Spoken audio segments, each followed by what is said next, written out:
Hello, everyone, and welcome back to Atlantic Coast Aesthetics. I'm Matt with ACA, and joining us once again is Dr. Thomas Pane, Chief Medical Officer and founder of Atlantic Coast Aesthetics. This week's Ask Dr. Pane question comes from the Twitter crowd, and Dr. Pane, the question is, how long will the combination of Juvederm fillers with Botox last? Dr. Pane, what would you recommend in this situation? Good question there. I'm a little confused as to what they mean, because sometimes people will combine these in the thought that it'll make them last longer. I'm not so sure that has been shown. We talk about Juvederm. That's a specific product, which is probably more properly referred to as a hyaluronic acid filler. Fillers, again, something that adds volume to the tissue, as opposed to what they call the neuromodulators, which is Botox, Xeomin, Dysport. Those are the ones. Those are the things that relax muscles that are pulling on the skin and causing wrinkles. So we have to kind of break these into two different camps to discuss them.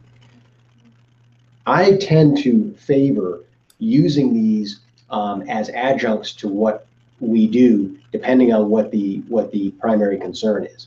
Again, in our practice, we do the full range of everything from the injectables to different lasers, light-based therapy to actual surgeries and things of that nature. So we don't use just one thing for all presenting issues. Sometimes you'll see that because people may not be surgeons, they may not have a lot of expertise with fillers and so forth. So you might get, shuttled into one kind of intervention for whatever you're looking to do. We don't look at it that way. We have it as a full range, and there's pros and cons of every single thing that can be done. So we look at what you want to do and what kind of results you want to achieve and tell you what the different options are. And then from those, you basically tell us how it will go, and we work with you based on that selection. We do recommend, but we try not to push people in one direction or the other.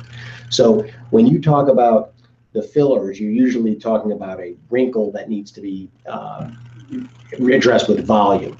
So not so much the crow's feet or the glabella, the area between the eyebrows. Those are best with the neuromodulators. Crow's feet actually can be treated with laser when people are there for that. Usually doing that by itself is a little over, kind of over intervention unless they're getting something else done. Then if they have crow's feet, you can also address those with laser. Filler is basically adding volume. So usually that's the nasolabial folds, the cheeks. You can even do it in some unusual areas like the nose. You can do it for the chin, and you can do it for the lips. Now the specific choice of the material is going to depend on what area of the body you're looking to address. Something like Radiesse, for example, which is made by MERS, the makers of Xeomin. Very good product. You don't want to use it in the lips. It's too firm, and it can cause problems, but it's very good to build up the cheeks, and you can use it for the chin and the nose for some of those other areas I was talking about, and they could also be used in the nasolabial folds. So that's one example. The hyaluronic acid fillers come in different size particles, and the smaller the particle, the smaller the wrinkles that you can use it for. The bigger ones are for larger volume areas. That's kind of an oversimplification, but by and large, depending on what you're looking to do will depend on what filler I recommend. So we don't have one that we just try to put in different areas. That's not the right approach. Some of them are versatile and can be used in smaller and larger areas. So depending on what you're looking to do, sometimes the middle-sized filler is going to be good if you want to address two different areas without having to get two different products. Because you have to remember, with the off-the-shelf fillers, it's kind of an all or none. It comes in a preformed syringe. Whereas with the neuromodulators like the Botox, you can get various amounts of it depending on which areas you need to address and how deep the wrinkles are. So it's a real big topic, actually, kind of more than we would want to go into in a quick video.